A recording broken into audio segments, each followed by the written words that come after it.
All right, moving on to Saturday. Really interesting Power 5 matchup here. Got Purdue going to the Carrier Dome and taking on Syracuse. With these lines around one, the line move between each team matters a lot less. I've seen the total stay pretty steady at 58.5. I mean, this is a total contrast of styles kind of game. Purdue is a team that really, since Jeff Brom has been there, hasn't been able to run the football. Really just a pass-heavy, pass-first kind of team. They do have Aiden O'Connell, who preseason I rated as the second-best quarterback in the Big Ten. I mean, this guy that completed almost 75% of his passes last year, didn't look great week one when they played Penn State, but that is a pretty tough matchup. When you look at Syracuse, I mean, this is a team that uses the quarterback run a lot.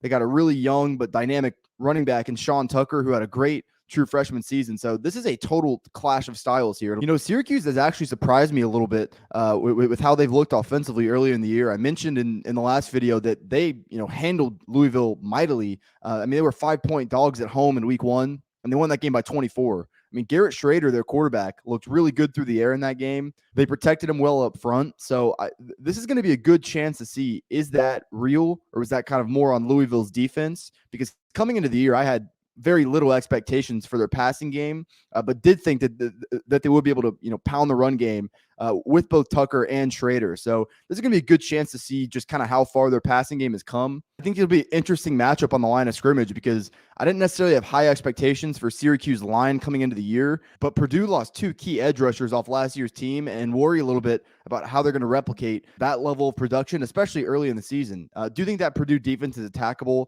Kind of saw that a little bit in the Penn State game. He didn't play bad, but Penn State was able to break off some chunk plays that you wouldn't like to see Purdue's defense allow. We saw Syracuse in that opener against Louisville really limit Malik Cunningham's ability as a downfield thrower. Secondary does a good job of keeping things in front of him, and that really kind of plays into what Purdue does. So while Aiden O'Connell might be able to hit, those 5-yard slants, those checkdowns, I don't know how much difference-making explosivity he's going to have down the field. Suffice to say that this is a tough game for me to handicap. This is honestly a total stay-away spot. I think you'll have a pretty good feel early in this game, judging off which team is able to come out and establish their style of play because they're on 2 opposite ends of the spectrum.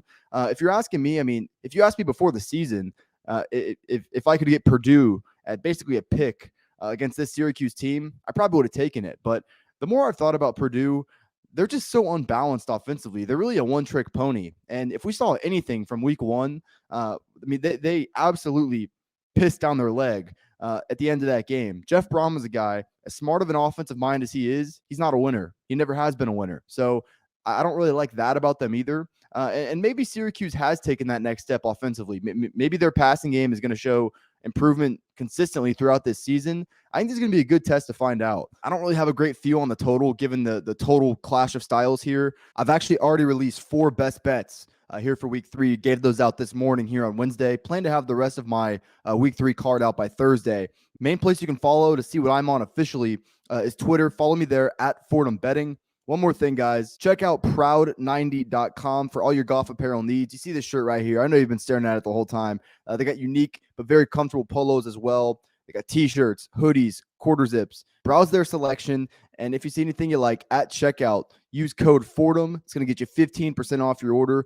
The rest of the information will be in the description below. Proud90.com, code Fordham. Support me, support Proud90, proud90.com. Like I said, good Power 5 matchup. Probably would have been a better matchup if this was basketball. It's still interesting nonetheless. It's really going to come down to which team, either Purdue, who's the pass-heavy team, or Syracuse is going to really want to establish the ground game more, is able to do that early in this game. This might be one where you watch a few possessions and maybe live bet, because I do think you'll have a pretty good feel early in this game.